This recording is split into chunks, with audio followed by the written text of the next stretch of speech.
सुप्रभात बच्चों। आज हम फिर से पढ़ेंगे अनेक शब्दों के लिए एक शब्द और इसके अभ्यास कार्य को समझेंगे। मैंने आपको बताया था कि भाषा ऐसी होनी चाहिए जो सभी को समझ में आ सके, सभी उसे समझ सके। देखिए, जैसा कि जो वस्तु अपने देश की हो, अपने देश हमारे देश की हो, उसे स्वदेशी कहते हैं। स्वदेशी, स्व अपना, देशी देश, अपना देश। जो वस्तु अपने देश की हो, स्वदेशी। नाच करने वाला, नाचने वाला, नर्तक। विद्या पाने वाला, विद्या को ग्रहण करने वाला, विद्यार्थी, विद्यार्थी यानी स्टूडेंट।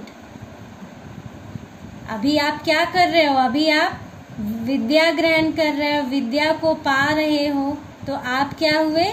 विद्यार्थी हुए। जहाँ पढ़ने जाते हैं, जहाँ हम विद्या को ग्रहण करने जाते हैं, विद्यालय, स्कूल। जिस भवन में पुस्तकें रखी जाती हैं, पुस्तकालय। पुस्तक आलय, पुस्तक किताब, आलय पुस्तकों का घर। जैसा कि यहाँ पर लिखा गया है, जिस भवन में पुस्तकें रखी जाती हैं। भवन यानी घर, पुस्तकालय, विद्यालय, विद्या, आलय, विद्या, आलय मतलब घर, विद्या का घर। स्कूल, विद्या का घर कौन है? विद्यालय है। जो देख ना सके, अंधा, जिसे दिखाई नहीं देता, वह क्या कहलाता है? अंधा कहलाता है, ब्लाइंड। जो कुछ भी नहीं देख सकता, जिससे बहुत खतरा हो, खतरनाक। जिससे आपको बहुत खतरा हो, हम उसे खतरनाक कहते हैं। जो चित्र बनाए, जो पिक्चर बनाए, चित्रकार, चित्रकार। जिसमें बल कम हो, निर्बल। इस तरह से आपने देखा, ये अनेक शब्द हैं, इनके लिए एक शब्द ये है। तो अनेक शब्दों को समझाने के लिए एक शब्द बना है। फिर से मैं कहती हूँ, अनेक शब्दों को समझाने के लिए एक शब्द बना है। आओ अभ्यास करें। नीचे बने चित्रों से उनके सही नाम तक रेखा खींचो। देखिए, जैसा मैंने खींचा है, यह व्यक्ति कपड़ा धो रहा है, तो इसे क्या कहेंगे? धोबी। यह व्यक्ति सोने के गहने बना रहा है, इसे क्या कहेंगे? सुनार। यह लड़का पढ़ रहा है, इसे क्या कहेंगे? विद्यार्थी। यह व्यक्ति मिठाई बना रहा है, इसे क्या कहेंगे? हलवाई। जैसे मैंने रेखा खींची है, आप स्केल से इसी तरह से अपने कॉपी में या बुक में खींच लोगे। अब आगे चलते हैं। दूसरा प्रश्न, नीचे लिखे वाक्य पढ़ो और कोष्ठक में से सही शब्द चुनकर लिखो। सुखीराम ने खेत में बीज बो दिए, वह खाली जगह है। ऑप्शन दिया गया है, नौकर या किसान। तो वह किसान है। सुखीराम ने खेत में बीज बो दिए, वह किसान है। दूसरा, आलसी परिश्रमी। ईशा कक्षा में प्रथम आती है, वह बहुत परिश्रमी है। तीसरा, सैनिक अभिनेता। सैनिक देश की रक्षा करते हैं।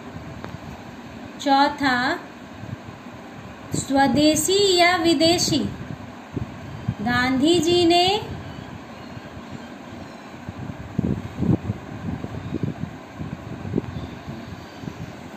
विदेशी वस्तुएं छोड़ने को कहा। स्वदेशी अपने देश की, विदेशी दूसरे देश की। गांधी जी ने दूसरे देश की वस्तुओं को छोड़ने को कहा। गांधी जी का कहना था कि आप अपने देश की वस्तुओं का प्रयोग करें। नीम के पेड़ पर फलियां या निम्बोरियां क्या होती हैं, क्या लगती हैं? नीम के पेड़ पर निम्बोरियां लगती हैं। आप नीम के पेड़ पर देखोगे, पत्तों के बीच में कभी कभी आप देखोगे कि उसमें छोटे छोटे फल होते हैं, उसे हम निम्बोरियां कहते हैं। माँ ने खाली जगह से गहने बनवाए, लुहार या सुनार? माँ ने सुनार से गहने बनवाए। गहने कौन बनाता है? सुनार। रामू कपड़े धोने का काम करता है, वह खाली जगह है, धोबी या माली? कपड़े धोने का काम कौन करता है? धोबी। रामू कपड़े धोने का काम करता है, वह धोबी है। अजय मेरे साथ पढ़ता है, वह मेरा खाली जगह है, सहपाठी या पड़ोसी? अजय मेरे साथ पढ़ता है, वह मेरा सहपाठी है। आपके साथ क्लास में जो भी पढ़ते हैं, जितने बच्चे पढ़ते हैं, वे आपके सहपाठी होते हैं, यानी साथ पढ़ने वाला, सहपाठी। तीसरा प्रश्न, नीचे लिखे वाक्य पढ़ो और सही शब्द चुनकर दिए गए स्थान पर लिखो। विकल्प यहाँ दिए गए हैं। लालची, शिकारी, विदेशी, चित्रकार, निडर, मांसाहारी, नर्तक, विद्यार्थी। जो ना डरे, जो कभी नहीं डरता, उसे क्या कहते हैं? निडर। निडर को मैंने यहाँ लिखा है, इस तरह से आप लिखोगे। नाच करने वाला, नाचने वाला, नर्तक। दूसरे देश की वस्तु, दूसरे देश की वस्तु, विदेशी। विद्या पाने वाला, विद्या को ग्रहण करने वाला, विद्यार्थी। यहाँ विद्यार्थी है। जो चित्र बनाए, चित्रकार। जो मांस खाता हो, जो नॉनवेज खाता हो, जो मांस खाता हो, मांसाहारी। जो शिकार करता हो, शिकारी। जो लालच करे, जो अधिक लोभ करे, उसे क्या कहते हैं? लालची, यानी लोभी। इस तरह से मैंने आपको आज अभ्यास कार्य समझाए। मैंने जिस तरह से लिखा है, आप उसी तरह से अपनी कॉपी में उतार लीजिएगा और इसे याद करिएगा। धन्यवाद।